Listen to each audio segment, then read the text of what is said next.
Reisner said they were too black to build that. What would the world be without black people? Well, there would be no need to invent a tribe of imaginary foreign kings just to whitewash who really built 255 pyramids in the Sudanese desert. Sudan has more pyramids than Egypt, more than double.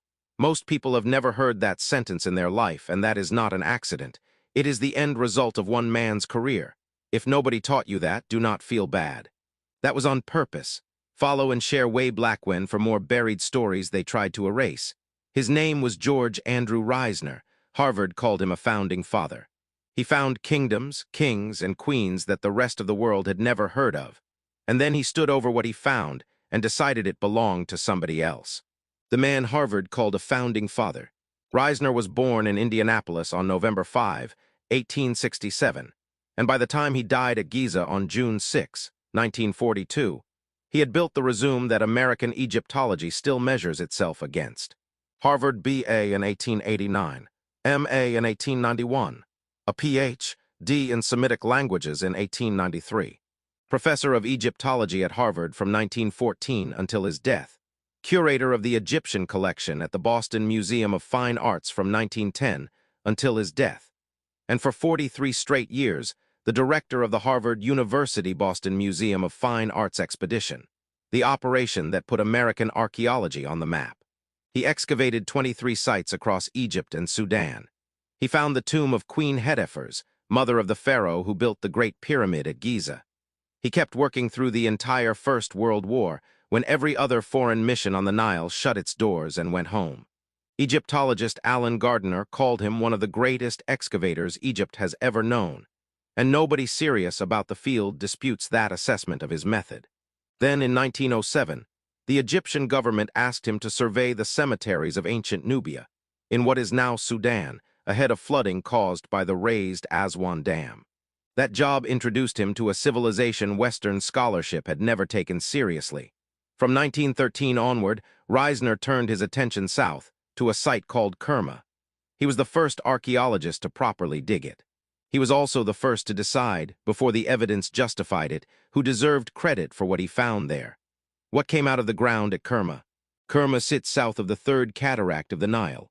It was the capital of the Kingdom of Kush, one of Africa's earliest urban civilizations, with an organized city functioning there as early as 2000 BC and a golden age that ran for well over 1,000 years. Reisner's team spent 1913 through 1916 in Kerma Cemetery, and what they found was staggering.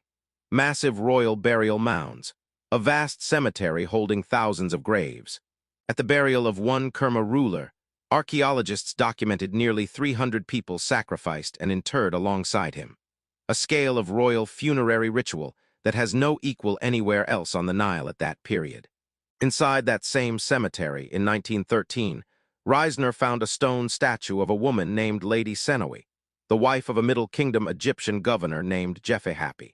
Museum of Fine Arts curator Lawrence Berman later called it the most beautiful Middle Kingdom statue any American museum had ever recovered. To Reisner, the statue was proof. Egyptian craftsmanship, sitting in a Nubian grave, could only mean Egyptian rule. So that is what he wrote. Reisner concluded that Kerma began as the outpost of an Egyptian governor, and that the powerful kings buried in its enormous tumuli were simply the descendants of that Egyptian administration, gone native but never truly indigenous. He built an entire list of what he called Egyptian viceroys of Kush to support it. A kingdom of pyramids, gold, and mass royal sacrifice, and Reisner's official conclusion was that none of it could have started with the people who were actually living there. The theory that explained it all away. Reisner did not arrive at this conclusion by accident. He arrived at it because he had already decided, before he ever picked up a trowel at Kerma, what black African people were and were not capable of building.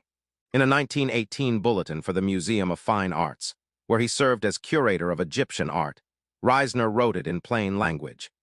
The native Negroid race had never developed either its trade or any industry worthy of mention, and owed their cultural position to the Egyptian immigrants and to the imported Egyptian civilization. He said it again, more elaborately, in his 1923 excavation report, Excavations at Kerma. There, on page 556, Reisner laid out what he genuinely believed was happening biologically on the ground he was digging up. The social mingling of the three races, the Egyptian, the Nubian, and the Negro, resulted in the production of offspring of mixed blood who don't inherit the mental qualities of the highest race, in this case the Egyptian. He went on to reassure his readers that a proportion of the offspring will perpetuate the qualities of the male parent, and thus the highest race will not necessarily disappear. By his own theory, Nubians were a mixed people whose Egyptian blood had lifted them above what he called, in his own words, the inert mass of the black races in Africa.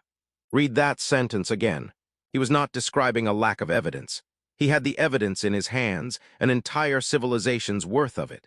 What he lacked was the willingness to let that evidence mean what it plainly meant. Reisner was not working alone in this.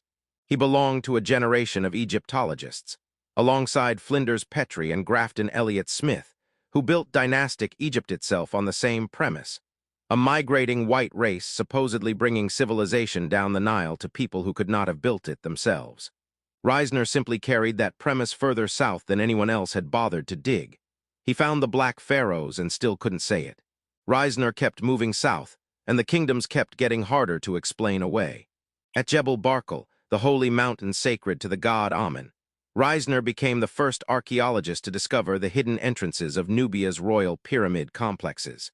He went on to excavate the royal cemeteries at Nuri and El Kuru and the pyramid fields of Meroe. At El Kuru, he uncovered the actual tombs of the kings of Egypt's 25th dynasty, Kashta, Pi, Shabako, Shebitko, and Tanwit Amani. These were not obscure regional chieftains. These were the Kushite kings who marched north out of Napata, took Thebes, took Memphis, and ruled the whole of Egypt as legitimate pharaohs for the better part of a century, from their base in what is now Sudan. History remembers them today as the Black Pharaohs.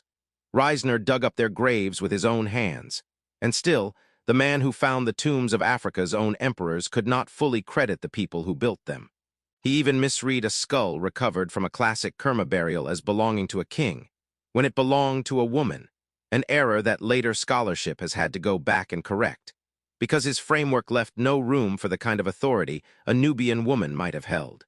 That skull sits today in the collection of Harvard's Peabody Museum, still being re-examined. 50 years of digging proved him backward. Reisner's version of Kerma held for over 60 years, mostly because almost nobody went back to check it. Then, in the 1970s, Swiss archaeologist Charles Bonnet of the University of Geneva did.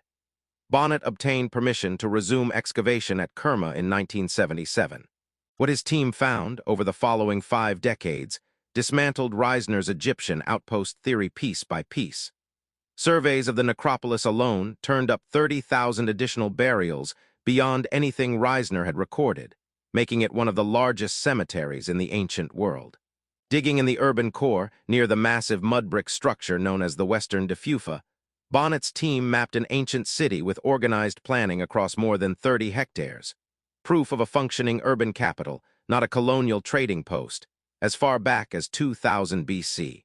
Then came the detail that flipped Reisner's central piece of evidence on its head.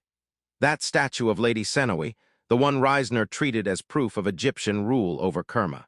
Modern scholars now believe it did not arrive in Kerma through Egyptian settlement at all.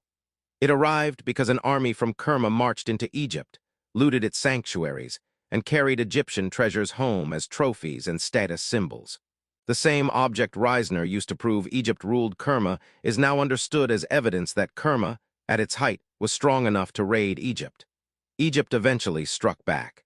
Around 1550 BC, Egyptian forces invaded, destroyed Kerma's capital, and pushed their control deep into Nubian territory. That is a real defeat, and this piece will not pretend otherwise. But a kingdom does not get destroyed by a jealous neighboring empire, unless it was strong enough to be worth destroying first. Bonnet's later work at Ducky Gel, just north of Kerma, uncovered a fortified Nubian city from the same era, and eventually 7 life-size granite statues of Kushite kings from the later Napatan dynasty. Physical monuments to the same royal line Reisner had spent his career trying to hand to someone else. The museum finally said his name out loud. In October 2019, the Museum of Fine Arts in Boston, the very institution Reisner served for 32 years, opened an exhibition called Ancient Nubia Now. Curators Denise Doxey, Rita Freed, and Lawrence Berman built it around a plain admission, printed on the wall for every visitor to read. Like a number of 20th century scholars, Reisner failed to acknowledge the sophistication of ancient African cultures south of Egypt. Doxy put it even more directly in an interview promoting the show. Reisner, she said, got it backwards because he couldn't see past the idea that the people of Kush were somehow backward and incompetent. A museum built on his excavations, filled with objects he personally shipped out of Sudan, spent an entire exhibition correcting the man who filled it. So what would the world be without black people? Well, there would be no gap in the world's memory shaped exactly like the kingdom of Kush. Sudan is sitting on more pyramids than Egypt, roughly 255 against Egypt's 118, built across nearly 2,000 years by Kushite kings and queens, and most of them draw fewer than 15,000 visitors a year combined. Not because they are less spectacular, because one influential man spent a 43-year career making sure the world would look at them and see an Egyptian footnote instead of an African capital. Taharka, one of those black pharaohs Reisner personally excavated, is buried beneath the largest pyramid ever raised in Nubia, at Nuri, surrounded in death by well over 1,000 funerary figurines. He ruled an empire that stretched from the Mediterranean to the heart of Sudan. And for most of the last century, the average person walking past a photograph of his tomb would have had no idea a black king built it, because a Harvard professor decided before he ever broke ground that the answer had to be someone else. The kingdom is still there. The pyramids never moved.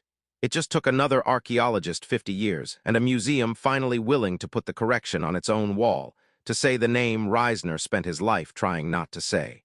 Kerma, Kush, Napata, Meroe, built by the people who were already standing there. Subscribe for more documented black history.